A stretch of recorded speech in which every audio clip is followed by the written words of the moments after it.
오늘 저는 신중하게 말하고 행동하기라는 제목을 한번 잡아보았습니다. 신중하게 말하자, 신중하게 행동하자라는 겁니다.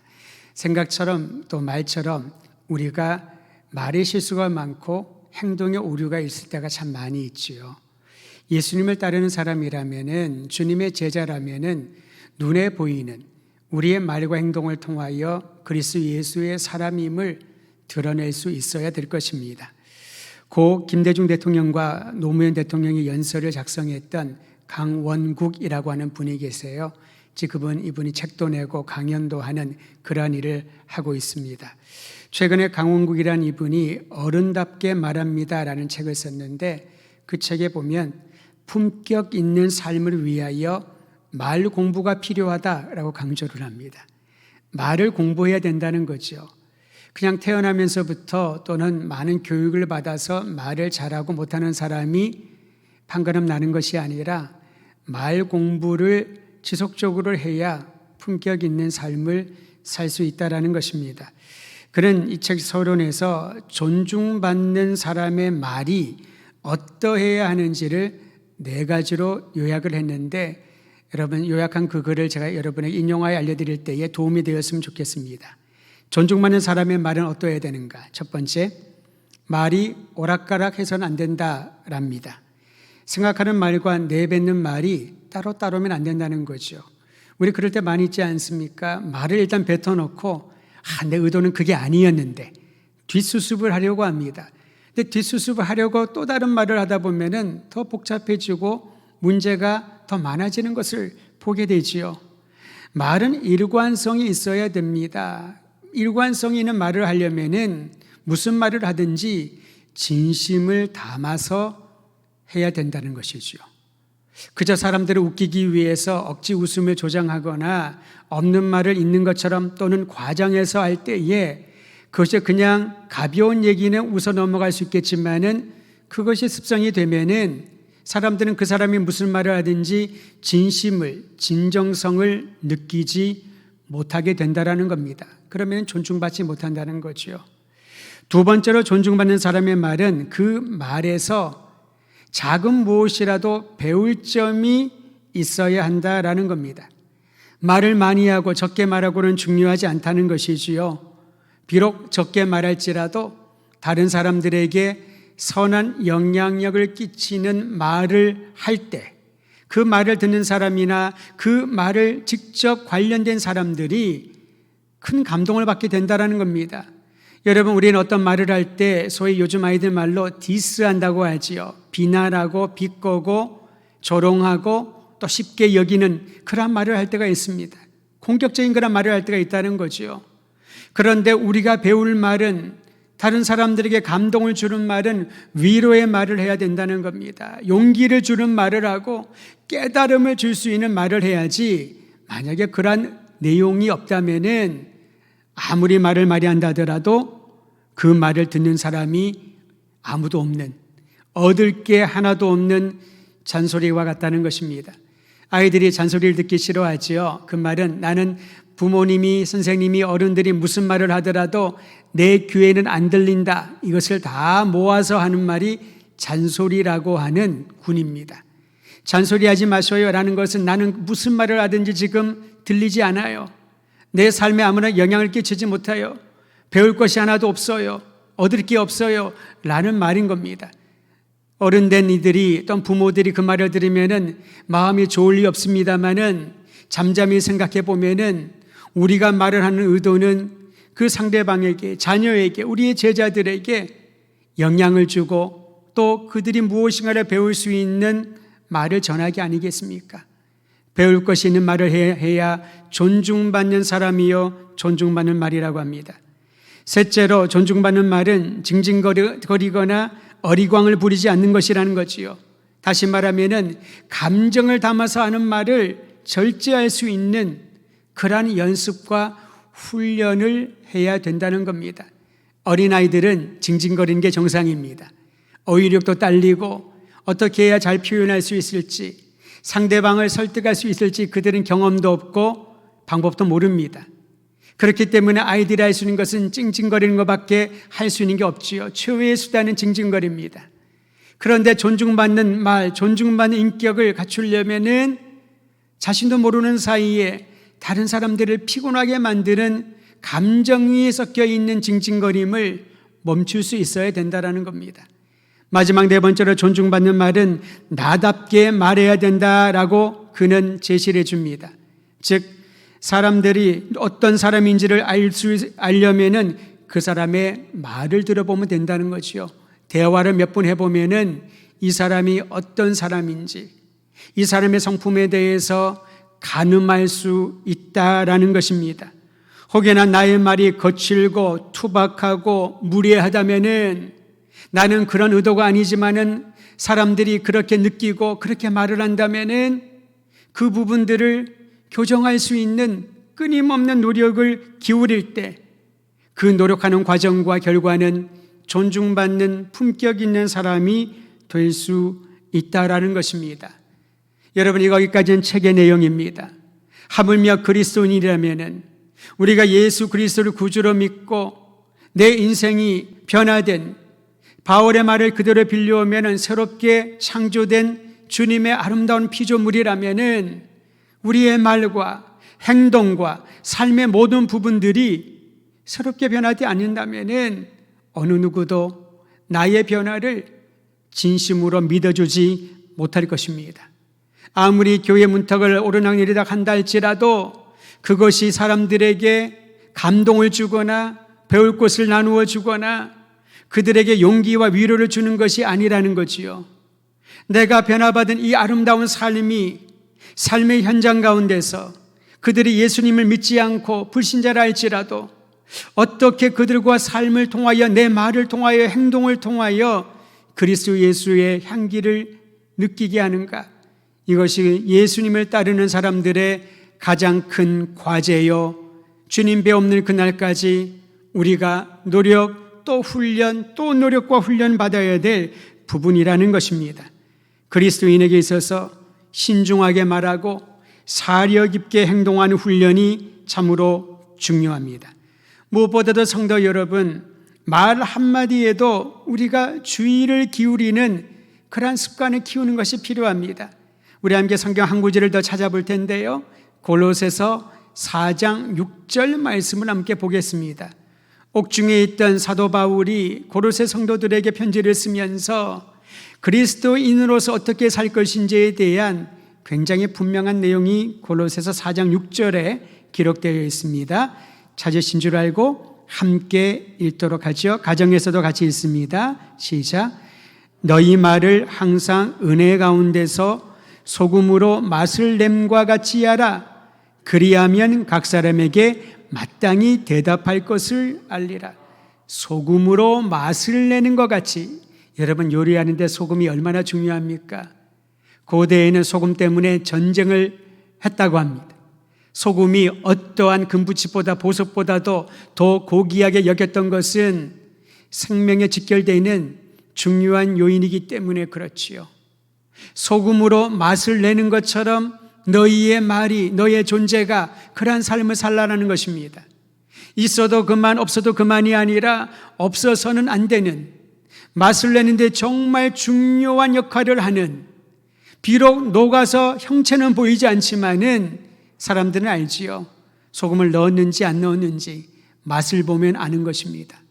겉으로 보면은 우리와 동일한 사람이지만은 그와 함께 대화를 하면서, 그와 함께 일을 하면서, 그와 함께 시간을 보내면서 지금까지 경험하지 못했던 참으로 적절한 그리고 감미로운 맛을 느끼는 그러한 말을, 삶을 살라라는 것입니다.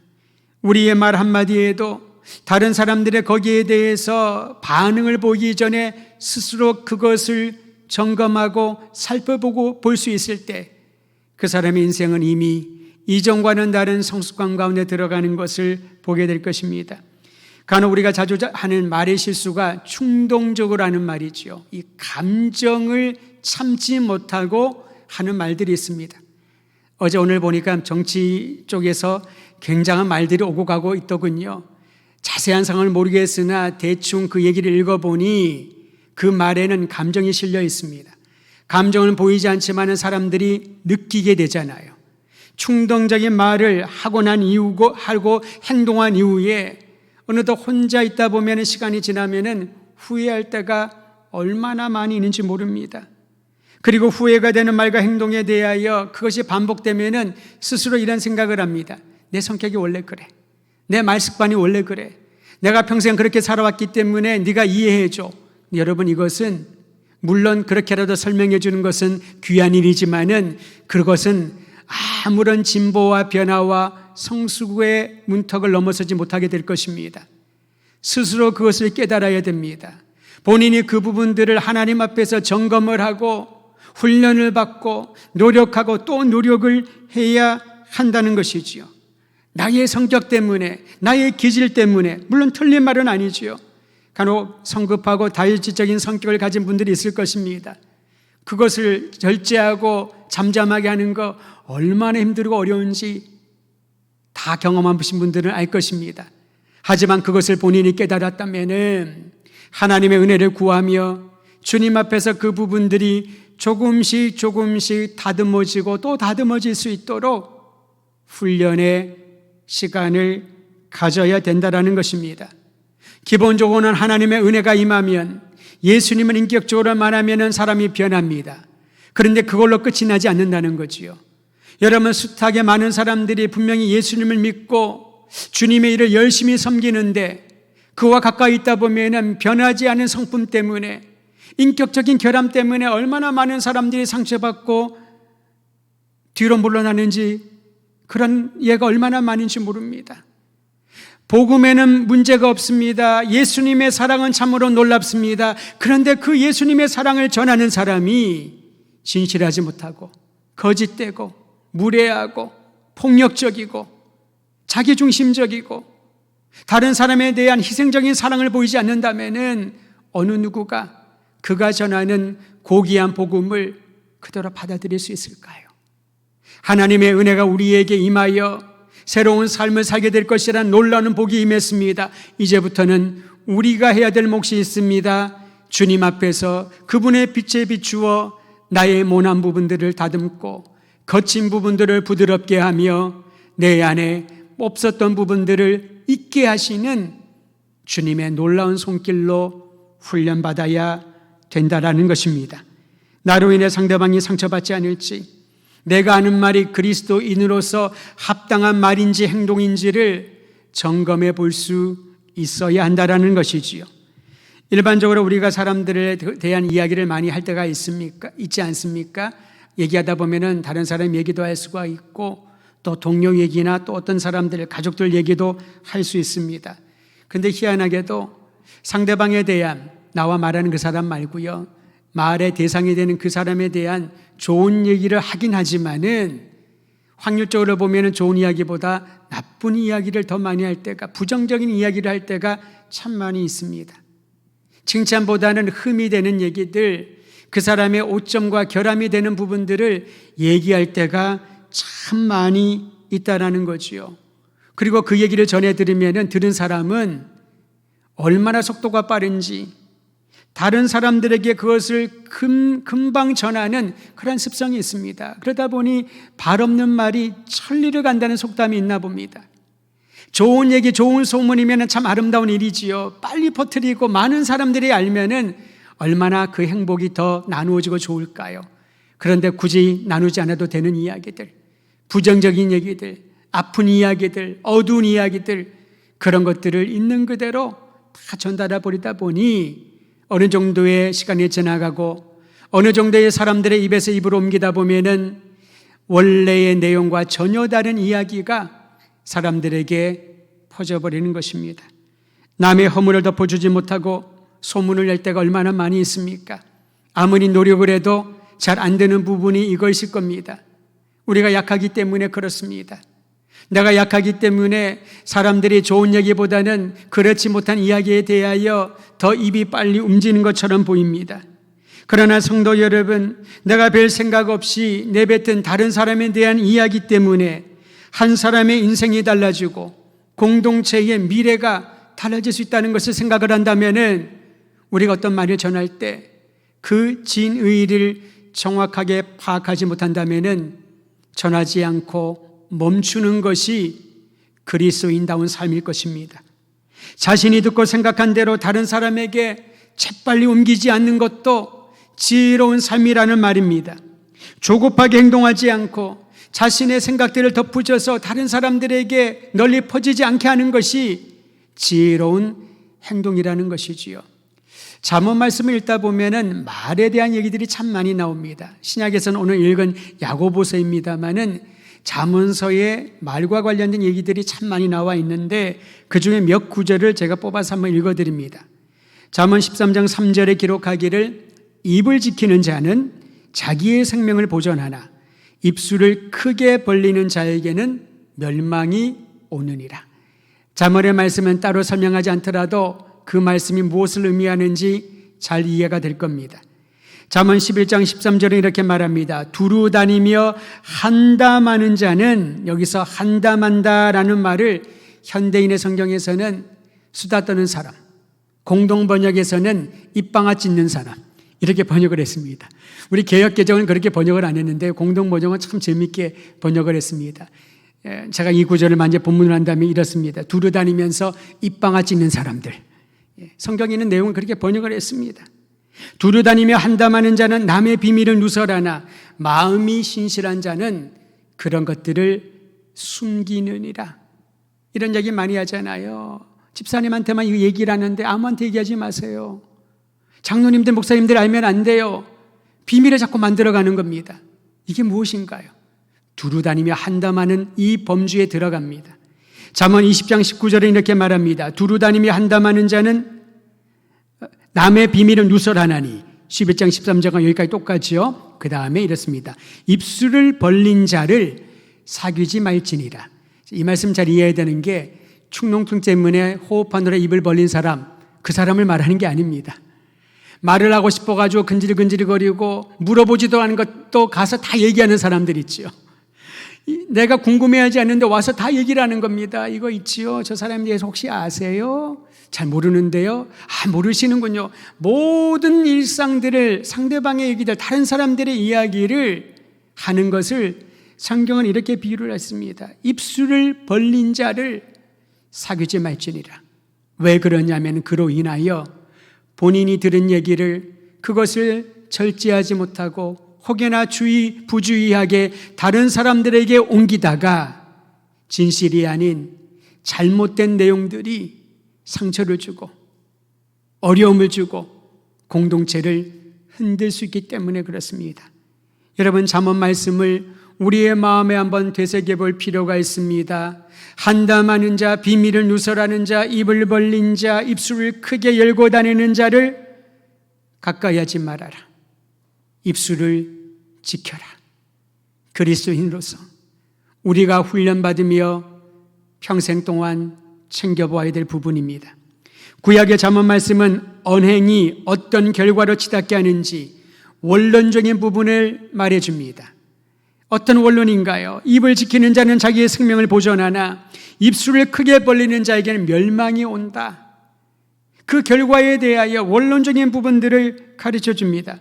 반면에 오늘 읽은 신약 야고보서를 보면 구체적으로 삶에 어떻게 적용할 것인지 그 적용의 예를 들어 우리에게 말씀하고 있습니다. 여러분, 이 예를 참고로 하여 우리의 삶에 적용하기를 바랍니다. 첫 번째는 19절에 나와 있습니다. 야고보서 1장 19절.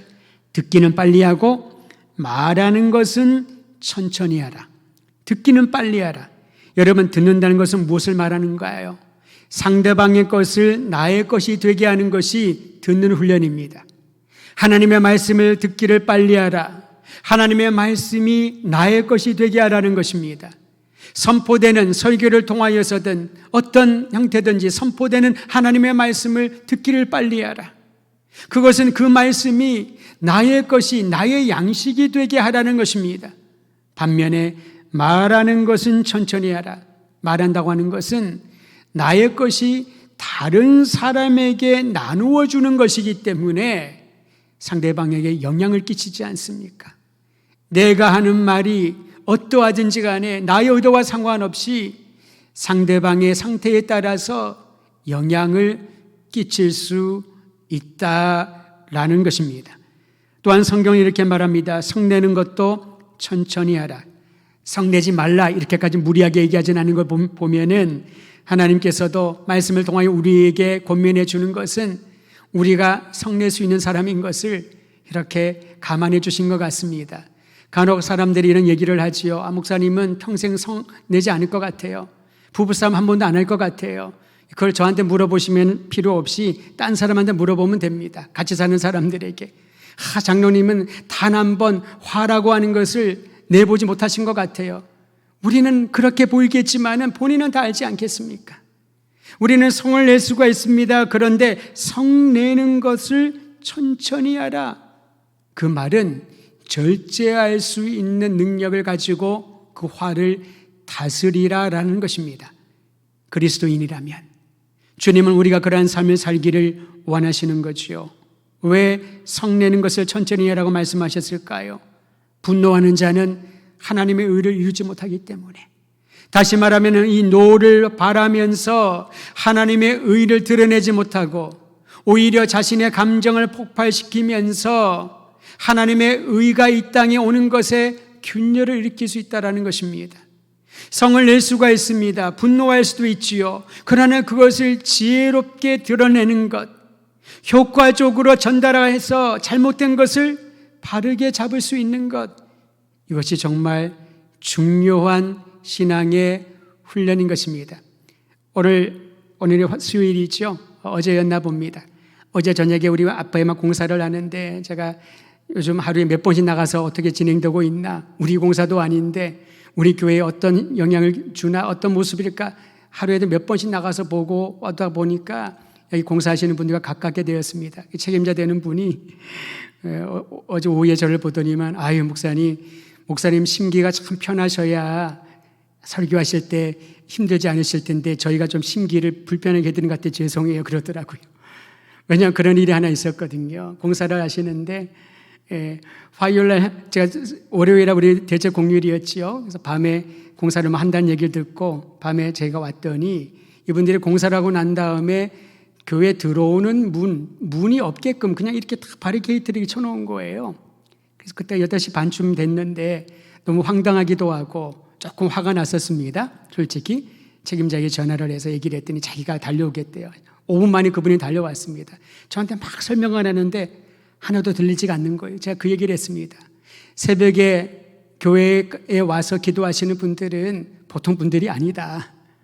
새벽에 5시까지 오려면 4시에 일어나는 분들도 있고 늦어도 4시 반 전에 집에서 나와야 와서 기도를 하는데 한 분이라도 이분들이 오는데 이 길이 없어가지고 헤매거나 차를 타고 오는데 길이 없어가지고 방황하면은 내가 얼마나 마음이 아프겠냐고 제가 선처를 한 10분, 20분 정도는 막 야단하며 얘기를 했습니다. 그런데 말이 이렇지 부드럽게 얘기를 했죠. 그분이 땀을 뻘뻘 흘리면서 그 밤중에 한 4, 50분 정도 또 혼자서 막 길을 만들고 또 어제 오후에 또 조금 더 새롭게 길을 만들고 설명을 하는 겁니다. 목요일이 지나면은 이제 이 길로 들어오실 수 있으니 지금보다 좀 나으실 겁니다. 그런 얘기를 했었는데 어제 오후에 그 얘기를 하는 거예요.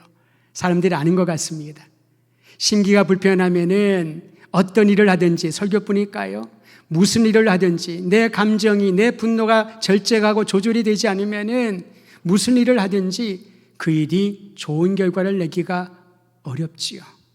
사랑하는 성도 여러분, 듣기는 빨리 하고 말하기는 천천히 하되 성내기도 천천히 할 수 있는 절제의 열매가 예수 그리스도를 따르는 모든 성도들의 삶 가운데 나타나기를 주의 이름으로 축원드립니다. 또한 21절에는 이렇게 적용하라고 말씀합니다. 더러움과 넘치는 악을 버리고 온유한 마음으로 심어준 말씀을 받아들이라. 이 말씀이 기가 막힙니다. 심어준 말씀이라고 합니다. 21절을 보십시오, 여러분. 너희 영혼을 능히 구원할 바 마음에 심어진 말씀을 온유함으로 받으라. 우리의 마음에 심어진 말씀이 우리를 구원하는 능력이라는 거지요.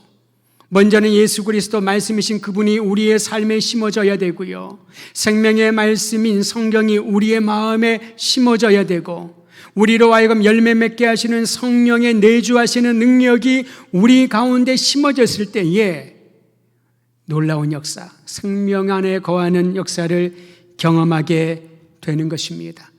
삶의 매 순간마다 하나님의 말씀을 우리에게 심기우기를 원하시는 주의 뜻에 순종하여 마음밭을 옥토로 기경을 하고 주님의 뿌려진 그 말씀의 씨앗이 건강하게 성장하여 열매 맺고 많은 사람들에게 살찌우고 배불릴 수 있는 인생 살아가기를 주의 이름으로 부탁드립니다. 세 번째의 적용은 22절에 나와 있습니다. 듣기만 하고 행하지 않는 사람이 되지 않도록 주의하라라고 합니다. 말씀을 많이 듣고 안다고 해서 성숙한 그리스도인이 되었다고 착각하지 말라는 거지요. 영적인 지식이나 경험이 많다고 해서 자신을 속이지 말라고 하는 겁니다. 난 이 정도면 괜찮은 사람이야. 아무리 많은 신학적인 지식을 쌓았다 하더라도 그것이 예수 그리스도를 내 주인 삼지 않고 살아가는 또한 지식이라면은 그 지식이 오히려 우리에게 큰 짐과 어려움을 방해물이 될 수가 있다는 것입니다. 네 번째로 스스로 매우 종교적이고 경건하다고 생각하는 사람들이 있는데 경건은 외형적인 모습이 아니라 두 가지 예를 듭니다. 자신의 혀를 다스리는 사람을 통해서 경건은 나타난다라고 말합니다. 다시 한번 말에 대하여 말을 통한 행동에 대하여 가르쳐주고 있지요. 여러분 26절을 한번 보십시오. 누구든지 스스로 경건하다 생각하며 자기 혀를 재갈 물리지 아니하면, 사실 제가 오래전에 훈련 받으면서 이게 어떤 의미인지를 한번 생각해 보려고 제 혀를 제 손으로 한번 꽉 잡은 적이 있었습니다. 한 2, 3분 하니까 막 침이 흐르고 굉장히 지저분한 그런 모습이 나타나더군요. 혀에 재갈을 물은다면 무엇을 말할까? 이 혀를 움직이지 못하면 얼마나 불편하고 답답하고 음식도 못 먹고 힘들거든요. 근데 그 정도로 주의하고 경계하라는 것입니다. 아무리 스스로 경건한 척 또한 경건하다고 사람들이 칭송한다 할지라도 자기의 혀에 재갈 물릴 수 있는 그러한 의지와 결단과 순종의 마음이 없다면은 아무것도 아니라는 것입니다. 그리고 진정한 경건에 대하여 이렇게 말합니다. 27절 한 번 더 읽도록 하죠. 마지막 구절입니다. 시작. 하나님 아버지 앞에서 정결하고 더러움이 없는 경건은 곧 고아와 과부를 그 환난 중에 돌보고 또 자기를 지켜 세속에 물들지 아니하는 그것이니라. 그렇습니다, 여러분. 그리스도인으로 예수님에 따르는 사람의 그 삶의 모습을 보면은 무엇보다도 신중하게 말하는 것, 혀에 재갈을 물리는 것이라면 동일하게 사려 깊게 신중하게 행동해야 될 부분이 있다는 것입니다. 그것은 하나님 앞에서 정결하고 흠이 없는 경건의 삶을 살아야 되는데 그것은 환난 중에 있는 이들을 돌보는 것이라고 합니다. 특히 고아와 과부를 예로 들었습니다. 환난 중에 있는 이들을 돌보는 것. 그리스도인의 관심은, 교회의 관심은 그렇기 때문에 우리 시대에 우리 주변에 누가 환난당하고 있는가, 누가 고통받고 있는가, 그 관심을 가지고 신앙생활하며 사역해야 된다는 것입니다. 우리 공동체 안에, 아니 우리 이 지역 안에, 이 도시 안에, 우리 민족 안에 나아가서 온 세계 누가 환난당하고 있는가. 여러분, 아프가니스탄이 다시 탈레반에 의해서 전복되지 않았습니까? 20년 전이 너무나도 생생한데 그 20년 동안 지도자들이 얼마나 부패를 했는지 다시 탈레반에 의해서 핍박을 받게 됩니다. 겉으로는 그런 얘기를 했더군요. 자청에서 기자회견을 하면서 예전처럼 여자들을 우리가 핍박하지 않고 자유를 주겠다. 그런데 탈레반 정권의 특색은 너무나도 근본적이고 극단적인 이슬람주의이기 때문에 여자들을 인격으로 생명으로 여기지 않습니다. 환난당하는 이들, 고난당하는 이들, IT의 지진으로 2,000명 이상이 죽음을 당했습니다. 수년 전에도 그런 일들이 있었는데 왜 힘들고 가난한 그 나라에 이 재난이 지속될까요? 성경은 분명히 말합니다. 실로암 망대가 무너져서 수많은 사람들이 죽었다고 해서 그들이 우리보다 더 저주받은 인생이고 그들이 우상을 숭배했기 때문에 또한 그들이 나쁜 짓을 많이 했기 때문에 그렇게 생각하지 말라는 겁니다. 우리는 그 말씀을, 주님의 말씀을 생생하게 기억하고 있지 않습니까? 참된 경건은, 예수님을 따르는 이들은 우리 시대에 환난당한 이들에게 눈을 고정하고 마음을 드리고 삶을 함께 나누는 것입니다. 또한 세속에 물들지 않도록 자신을 지키는 것이 참된 경건에 이르는 것이라고 도전하고 있습니다.